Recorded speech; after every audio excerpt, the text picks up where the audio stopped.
Hai teman-teman, Assalamualaikum warahmatullahi wabarakatuh. Perkenalkan, nama saya Kasyifa Rizka dengan NIM 2206 1042 134. Saya berasal dari Prodi PG PAUD. Video pembelajaran ini saya buat untuk memenuhi tugas ujian akhir semester mata kuliah Psikologi Perkembangan Unit 02 dengan dosen pembimbing Ibu Dina Amalia. Baiklah, di sini saya akan menjelaskan sedikit tentang materi memahami masa awal kanak-kanak.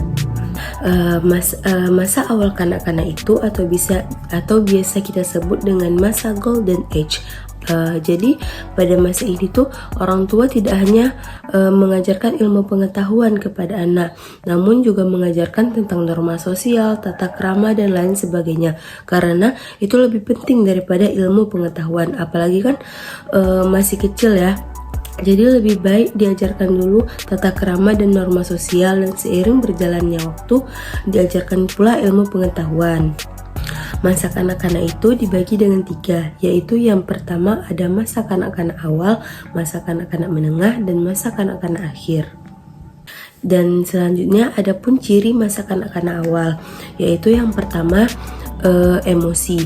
Jadi pada saat masa kanak-kanak awal ini emosi mereka masih meledak-ledak dan mereka belum tahu bagaimana cara menyalurkannya dengan baik, belum bisa menahannya, ya suka-suka dia kayak mana, mau dia marah terus, nggak peduli keadaan sekitar. Jadi pada masa ini kita sebagai pendidik mengajarkan kepada anak bahwa emosi itu nggak bisa diledakkan sesuka hatinya. Yang kedua, aktivitas fisik. Pada masa kanak-kanak awal, aktivitas fisik ini cenderung membuat anak lelah, karena anak itu pas masa kanak-kanak awal pasti aktif sekali, kesana kemari, lompat sana sini, nggak ada kata capek bagi dia, karena ya dia suka lari-lari kayak gitu, melakukan kegiatan tuh dia suka. Yang ketiga ada kemampuan berbicara. Jadi pada masa kanak-kanak awal ini mungkin kemampuan berbicara setiap anak itu berbeda. Jadi bagi anak yang belum lancar berbicara, kita memberikan stimulus kepada anak tersebut agar lancar berbicara. Karena tanpa kita berikan stimulus, anak-anak itu akan susah berbicara dan lambat berbicara. Nah, yang selanjutnya ada pula tugas-tugas perkembangan pada masa awal kanak-kanak ini. Yang pertama, ada belajar makan makanan yang padat. Jadi pada saat ia memasuki masa awal kanak-kanak, ia harus diajarkan makan makanan yang padat, karena kan nggak mungkin dia makan makanan yang lembek terus, karena kan dia pasti udah ada gigi, jadi kan nggak mungkin dia makan makanan yang lembek-lembek terus. Yang kedua ada belajar berjalan. Jadi anak itu kita ajarin bagaimana cara berjalan. Memang kita nggak bisa paksa seseorang itu untuk berjalan, karena pasti ada tahap-tahapnya. Tapi alangkah baiknya kita berikan juga stimulus kepada anak. Yang ketiga ada belajar berbicara. Pada saat ini dengan kita memberikan respon kepada anak, misalnya anak ngomong sesuatu yang gak kita mengerti, tapi kita beri respon kepada anak, ataupun kita mengajak dia berbicara walaupun mungkin dia memang belum mengerti, tetapi itu akan memberikan dia kemampuan untuk berbicara, karena ingatan dia akan merekam semua tersebut.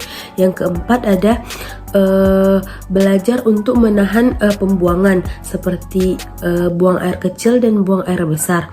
Jadi di sini kita mengajari kepada anak untuk menahan. Kalau misalnya dia sakit pipis, dia bilang dulu, bunda sakit pipis. Jadi kita bawa dia ke kamar mandi, karena kan nggak mungkin dia selamanya seumur hidupnya dia pakai pampers, kan nggak mungkin seperti itu.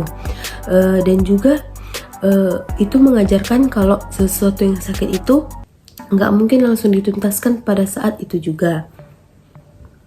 Nah, selanjutnya ada perkembangan fisik masa awal kanak-kanak.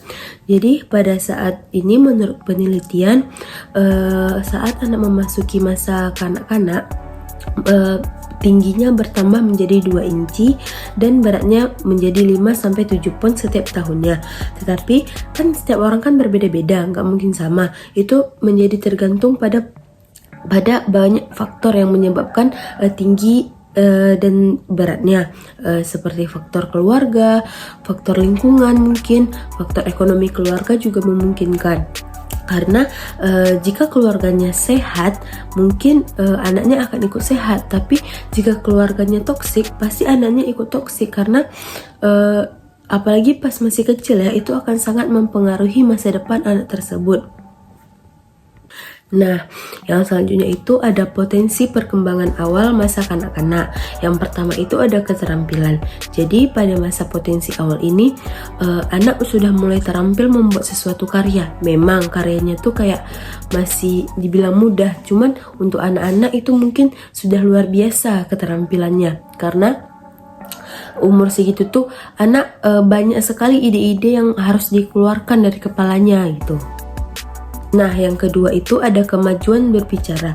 Jadi pada masa awal kanak-kanak ini mungkin kemajuan berbicaranya sudah ada, tinggal cara kita menstimulus dan dia mau nggak belajar berbicara atau nggak dia mau nggak mendengarkan orang tuanya berbicara. Dan juga pada saat kemajuan berbicara ini kita harus ngomongnya yang baik-baik sama anak, karena itu kan bakal direkam ya. Karena kalau misalnya kita ngomongnya yang kotor dan dia merekam semuanya itu, pasti suatu saat kalimat itu bakal keluar di mulut dia karena dia pernah mendengar kalimat tersebut. Demikian penjelasan dari saya. Mohon maaf apabila ada kekurangan ataupun salah kata. Saya akhiri, wabillahi taufiq wa hidayah. Wassalamualaikum warahmatullahi wabarakatuh.